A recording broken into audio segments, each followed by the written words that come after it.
This is the story of how the vision of one man, William H. Hardy, forged a railroad through the Piney Woods, awakened the prosperity of South Mississippi, and created the hub city that we know today.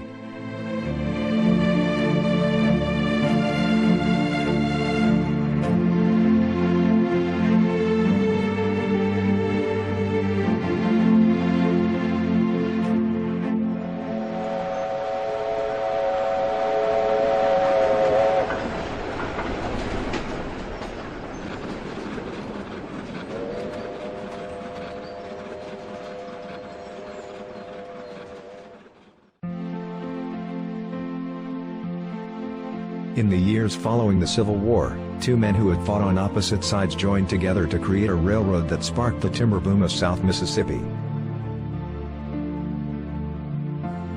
This video, using digital 3D models, tells the story of the Gulf and Ship Island Railroad, and its role in the dramatic development of South Mississippi around the turn of the century.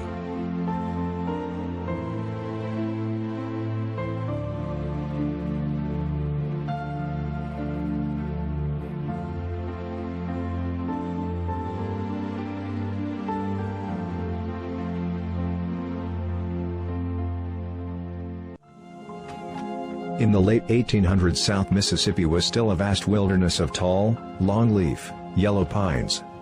This forest stretched southward to the Gulf, broken only by a few scattered settlements along creek banks.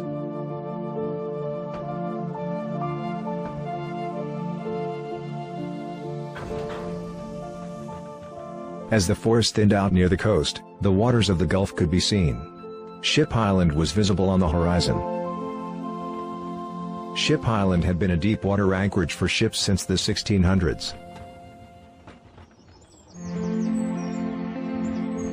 In 1880, Captain William H. Hardy, a teacher, attorney, and railroad builder, was surveying for his proposed railroad from Meridian to New Orleans.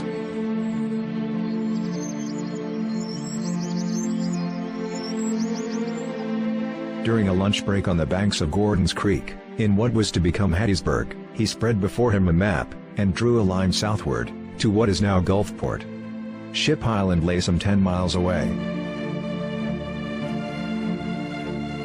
Captain Hardy saw that a railroad here would open up shipping of this endless forest of long-leaf pine, and spark the development of South Mississippi.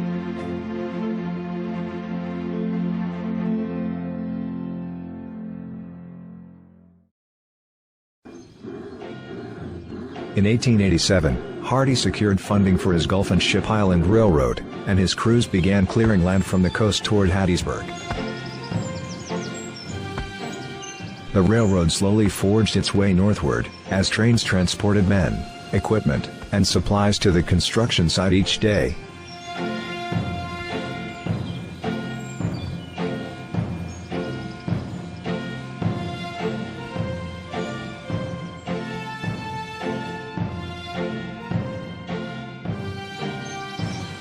However, after building some 20 miles of track from the coast, Hardy's funding suddenly dried up, and in 1892 the railroad was placed into receivership.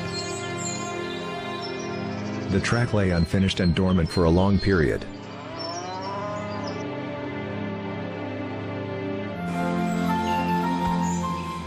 Construction finally resumed, when wealthy oil producer Joseph T. Jones of Buffalo, New York, became the sole owner, and rescued the railroad.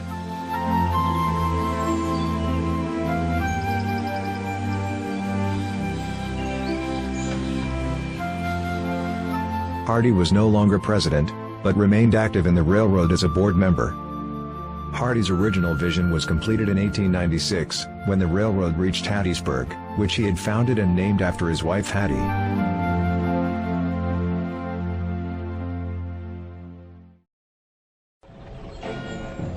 A few years after the railroad connected Hattiesburg to the Gulf Coast, South Mississippi was dramatically transformed. Sawmills sprang up all along the line, and towns appeared almost overnight along the track.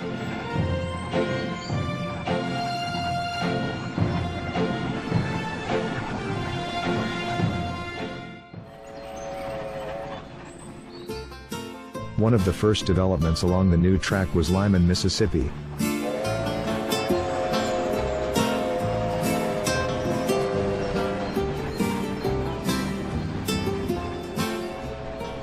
very active sawmill there attracted workers from all around South Mississippi. The timber boom, and the railroad, created a busy village that was previously a wooded forest. Some 20 miles up the track was the old community of Sosha. Sosha was seeing the clash of the old and the new after the railroad built a depot there in the 1890s. Both passenger and freight trains were making regular stops at the now bustling town. The railroad spawned sawmills and stores which altered the nature of this quiet settlement. Wiggins was settled around 1830, however it was not named until the Gulf and Ship Island Railroad came through around the turn of the century. Like most of the other towns, Wiggins developed around the railroad depot. The population grew as workers were drawn to sawmills that sprang up along the railroad. The largest was the Finkbein Lumber Company, which actually provided housing for its workers. The community of Bond lay just up the track. This small quiet settlement developed quickly after the coming of the railroad. Active sawmills brought workers and business to this tiny community.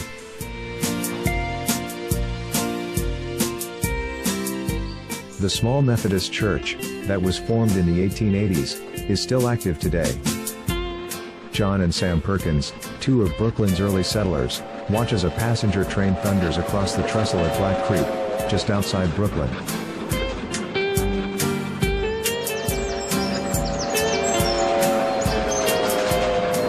After speeding by the depot at Brooklyn, the train begins to slow about a mile up the track for passengers from the Forest County Agricultural High School waiting to board the train for Hattiesburg. The school was established as an agricultural boarding school in 1911, and is still in operation today.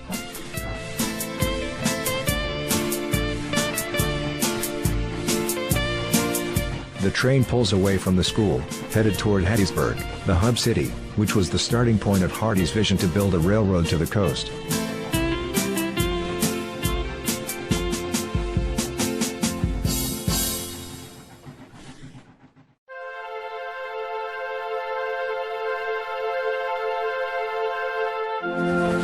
When the railroad reached Hattiesburg in 1897, the timber boom was born, and Hattiesburg grew from a small creekside village to a major city over the next 30 years.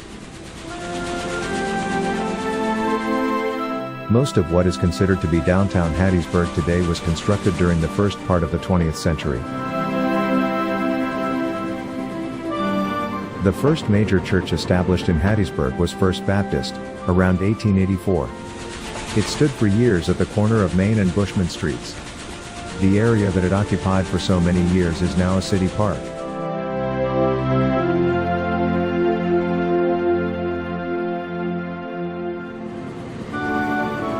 In 1897, John McLeod built a magnificent Queen Anne Victorian home on North Main. It has been well maintained over the years, and stands today as the offices of local attorneys.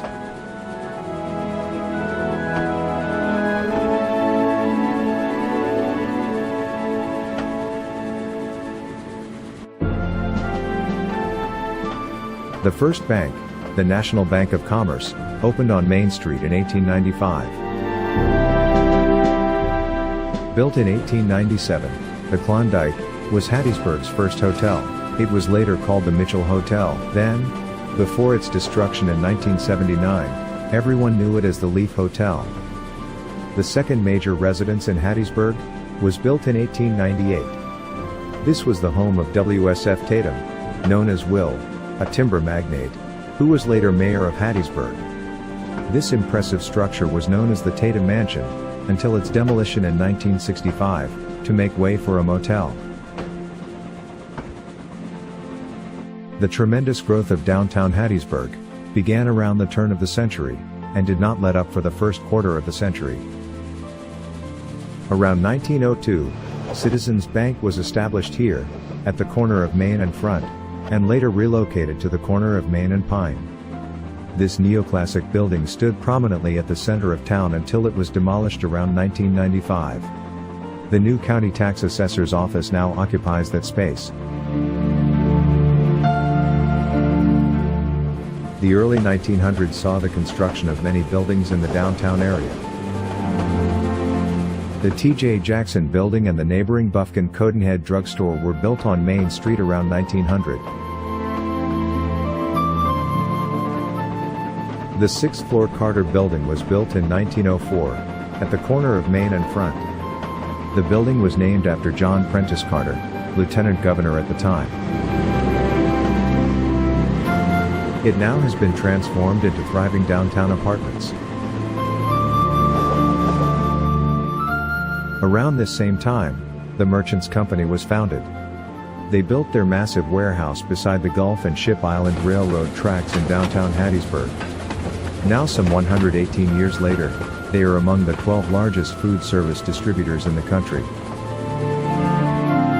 Around 1905, the Hattiesburg Bank and Trust opened their business on Front Street.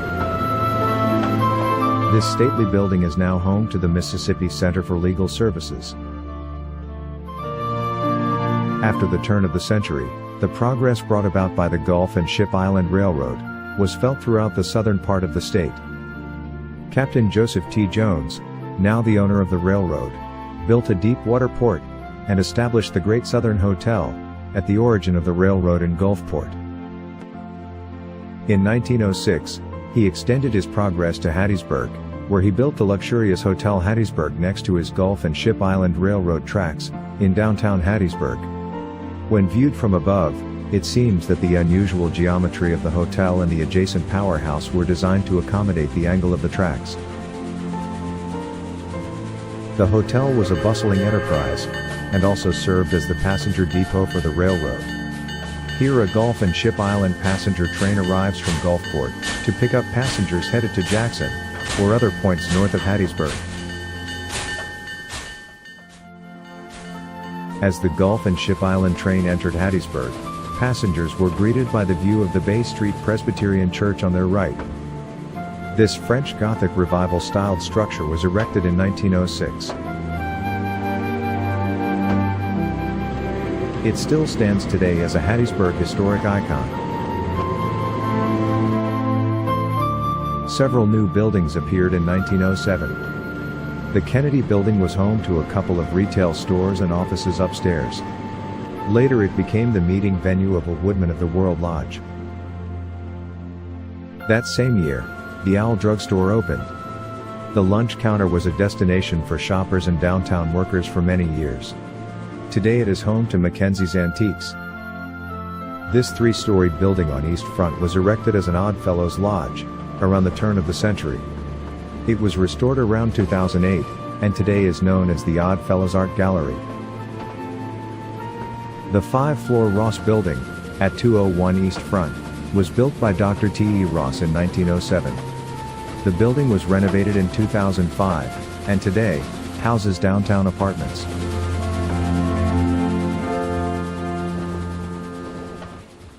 From the early 1900s to 1925s, Hattiesburg had a very active streetcar system, operated by the Hattiesburg Traction Company.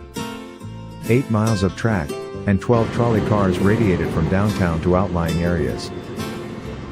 One ran from Bay Street through downtown, and out North Main.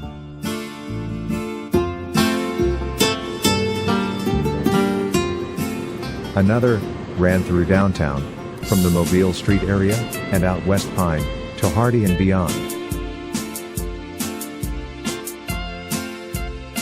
Around 1925, financial difficulties caused the city to switch to bus transportation, and the traction company went out of business.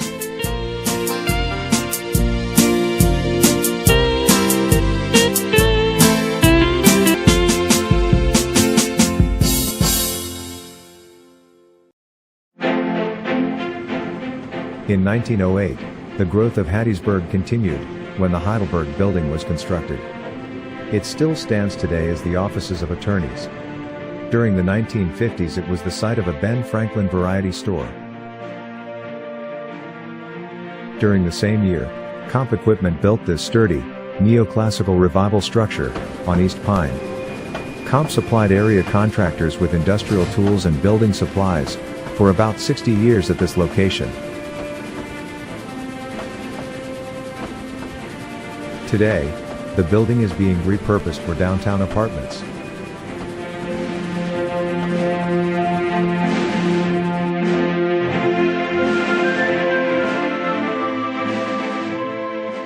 The United Methodist Church was founded in Hattiesburg in 1883, and their beautiful Gothic sanctuary was built in 1909.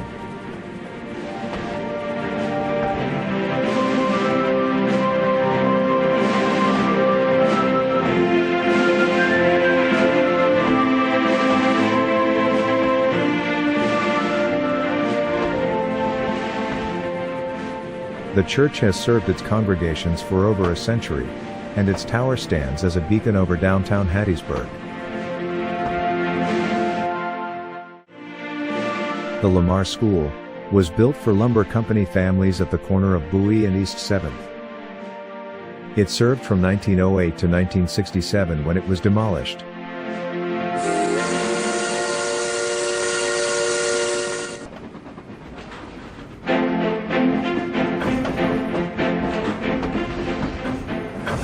In 1910, Southern Railway built a new depot in Hattiesburg.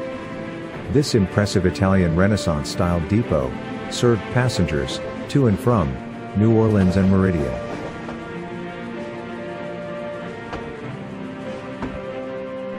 This line intersected the Gulf and Ship Island track, contributing to Hattiesburg being known as the hub city. Here a passenger train pulls away from the depot, on its way to Meridian.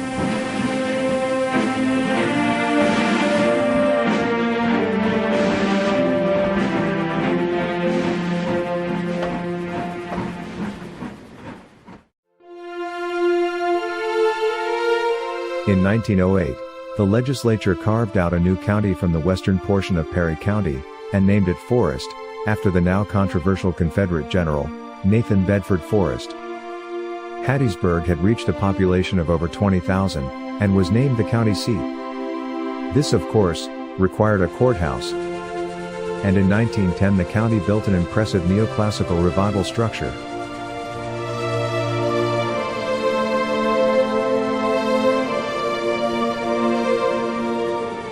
As is customary, the older men of the community tended to gather on the benches outside the courthouse, to talk politics, sports, and farming.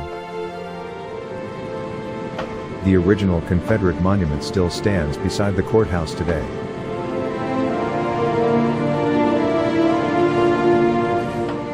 At the rear entrance of the courthouse, was the county jail and sheriff's department. Atop the second story was an enclosed gallows, since hanging was the common method of execution of the time. The electric chair replaced the gallows in 1940. The jail served the county until it was demolished in 1976, when a new detention facility was built across the street.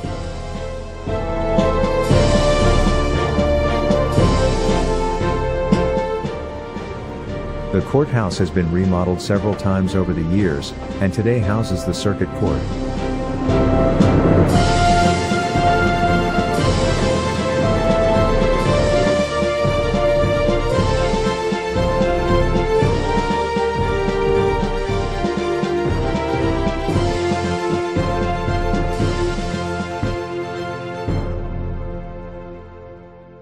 As the timber boom was reaching its peak, Hattiesburg continued its phenomenal growth. This three-storied building was constructed on West Front, and was home to Fowler Hardware and other offices. After that, the U.S. government contributed to the growth, with a post office facility at the corner of West Pine and Forest Streets. This building served as the post office until 1932, when it became a federal courthouse. It remained a federal court facility until a new federal courthouse was built in 1976. Forest County then took it over for the county court.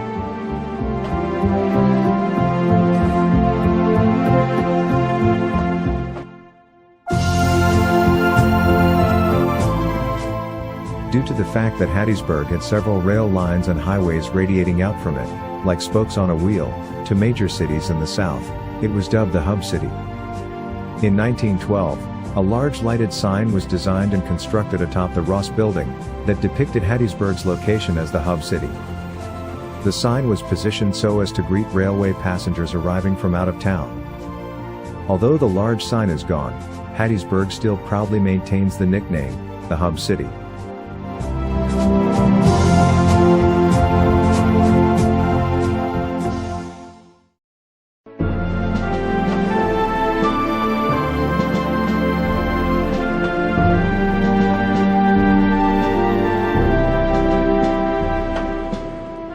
In 1912, the impressive Trinity Episcopal Church was constructed on West Pine, near the downtown area.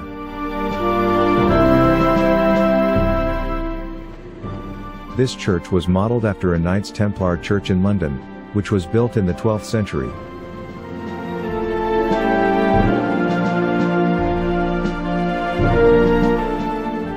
Despite additions and expansion over the years, its medieval architecture has been faithfully retained.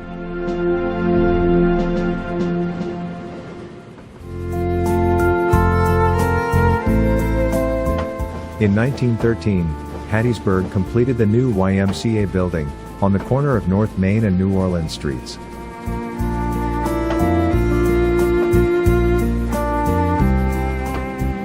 This three-story structure contained a gym, a swimming pool in the basement, and a number of other recreational activities. In 1917, after the United States entered World War I, the YMCA was turned over to the Army, as a place of recreation for troops who were being trained at Camp Shelby. It was returned to the city in 1919, following the war, and Hattiesburg youths had use of it again. This majestic neoclassical structure remained the source of recreation for the young men of Hattiesburg from 1919, until it was sadly demolished in 1958.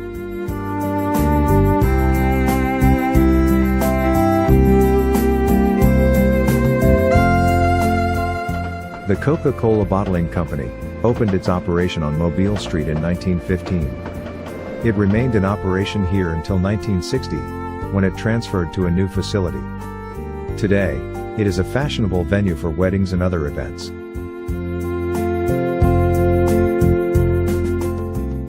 The Hattiesburg American newspaper published its first issue in this building on Front Street in 1917.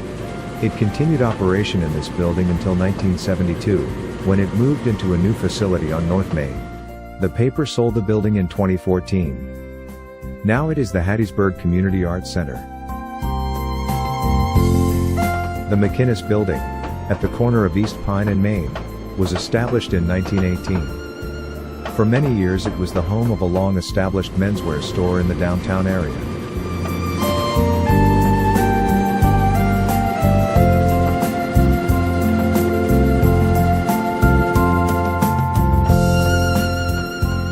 Around 1920, this impressive, neoclassical Masonic temple was built on North Main, next to the courthouse.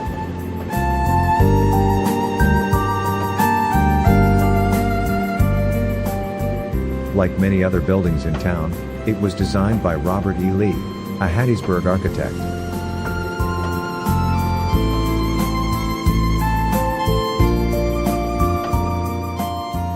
This building served the Masons for over 80 years, before it was sold to Forest County for use by the Justice Court.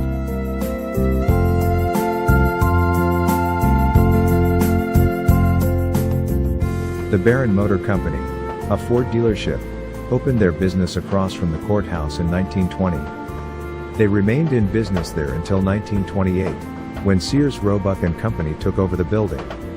Around 1986, the county remodeled the building to house the Chancery Court facilities.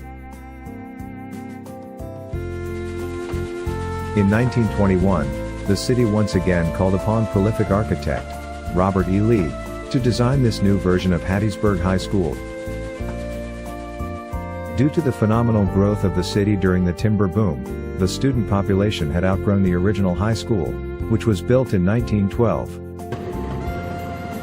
Lee departed from his usual neoclassical design, and employed Jacobean architecture for this new revision. The addition featured a decorative front, and a courtyard between the old and new sections. This majestic three-story building served the educational needs of the city's high school students until 1960, when a new building was constructed on Hutchinson Avenue. Despite the near destruction of the building by an arson fire in 2007, the building has been beautifully restored, and is now a handsome apartment building for senior citizens.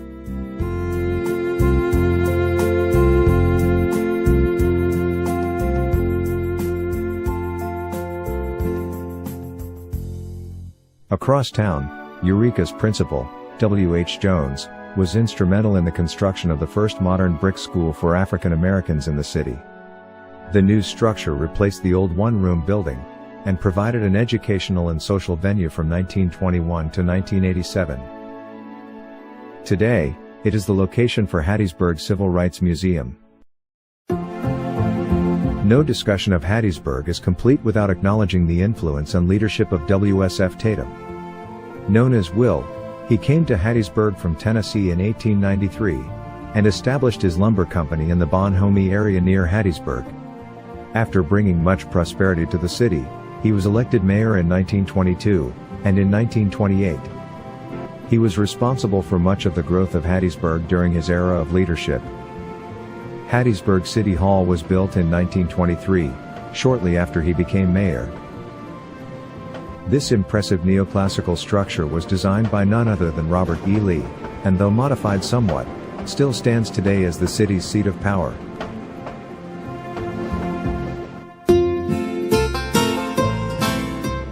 In 1923, Greek immigrant, Arthur Foulkakis, converted his fruit stand into this short-order cafe on Main Street, and called it the Coney Island Cafe. To say that this business was a success is an understatement. Loyal customers have kept successive generations of the Foulkakis family in business for nearly 100 years.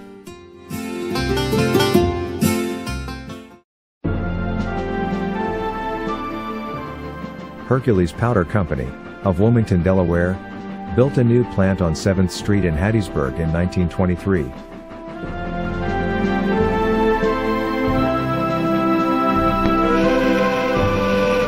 The purpose of this plant was to harvest stumps left in the ground from the earlier timber boom in South Mississippi. Rosin was extracted from grinding the stumps in the extractor building, shown here with the adjacent twin smokestacks. Hercules was an important part of the life and economy of Hattiesburg for some 80 years, employing nearly 1,500 workers at its peak. Across from the main plant was the Art Deco-styled cafeteria, which included a commissary and recreation hall for the workers. The plant ceased operation in 2009. Today, the lonely twin smokestacks stand guard over the idle and barren property, while awaiting environmental cleanup.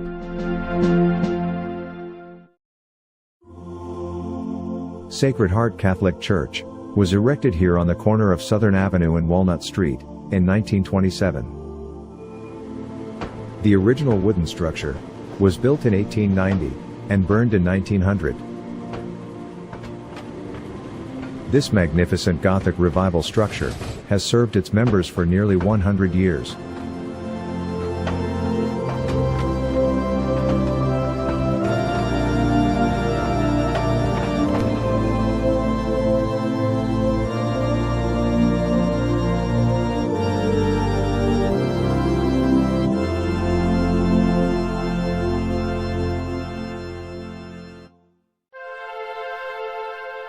Under the leadership of W.S.F. Tatum as mayor, the city saw several major construction projects that remain viable today. In 1929, the Hattiesburg Library was built at 723 North Main. This two-story Italian Renaissance structure was complete with curved front staircases to the entrance.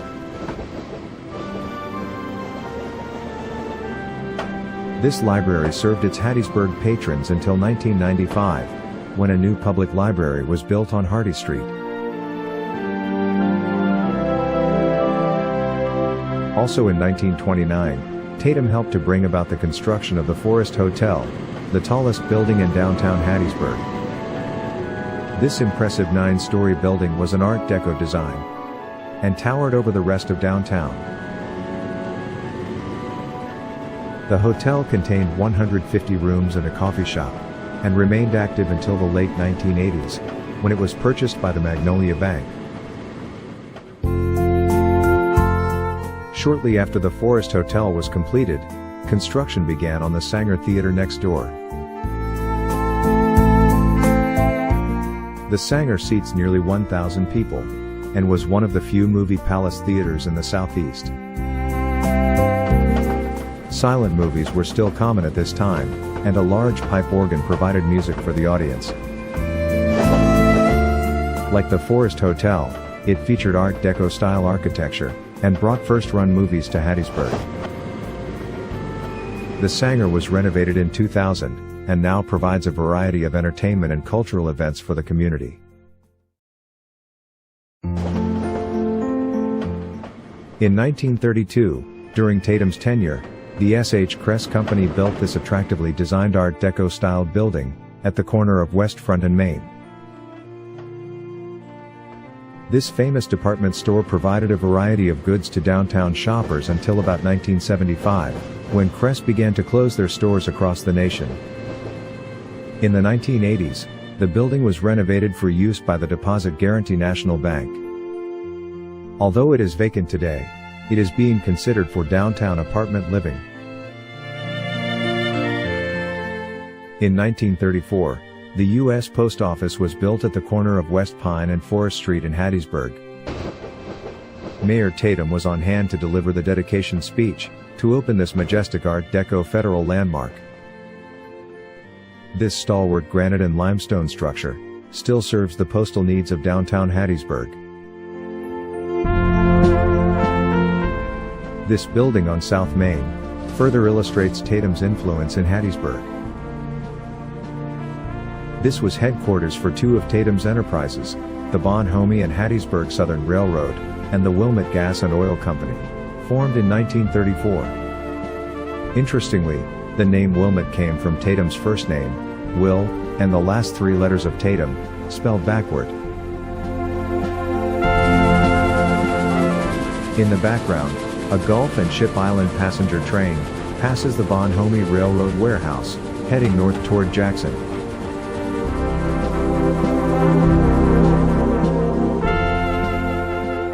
This company and building still stand today, although no longer owned by the Tatum family.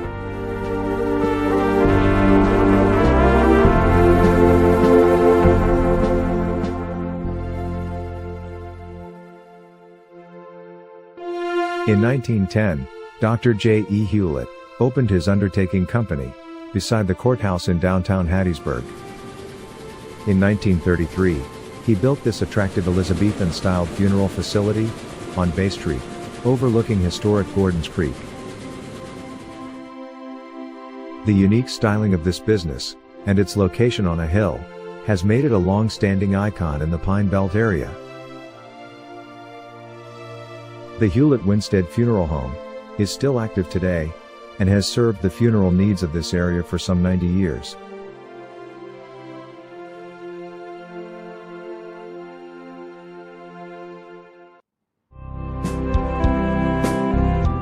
Downtown Hattiesburg continued to grow and thrive through the 1950s and 60s. Retail stores, restaurants, and movies kept shoppers bustling throughout downtown into the early evening.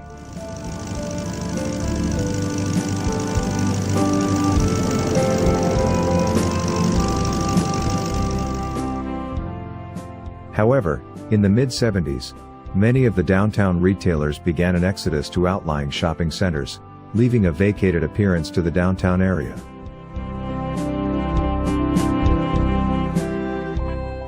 The formerly Central Business Center was now mainly a venue for governmental and legal activities.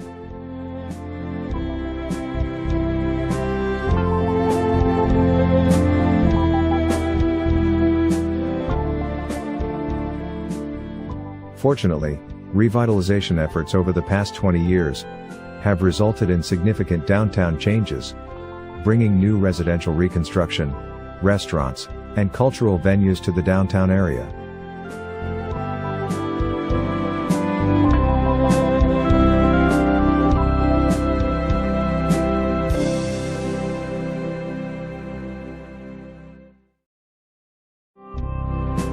I would like to acknowledge several people who contributed greatly to the completion of this project.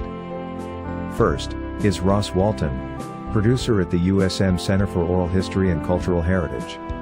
Ross initially encouraged me to employ my 3D models to illustrate the importance of the Gulf and Ship Island Railroad in the development of Hattiesburg and South Mississippi. I could not have accomplished any of this without the input of two of Mississippi's premier railroad historians, David S. Price and Tony Howe, who generously shared their photos and considerable knowledge of the railroad, along with their informative web page, Mississippi Railroads. All of the background music was written and performed by the author. Instrument samples were created on a Yamaha synthesizer and recorded with a Cube-based digital audio workstation. There are various movements included in the two suites of music: the Gulf and Ship Island Musical Suite and the Hub City Suite. All of the digital 3D models were crafted by the author using SketchUp software. Animation and terrain sculpting were done in Trainz simulation software. Video production was accomplished by the author in Corel Video Studio Pro and OBS Studio. Narration was done with Speechlo text-to-audio software.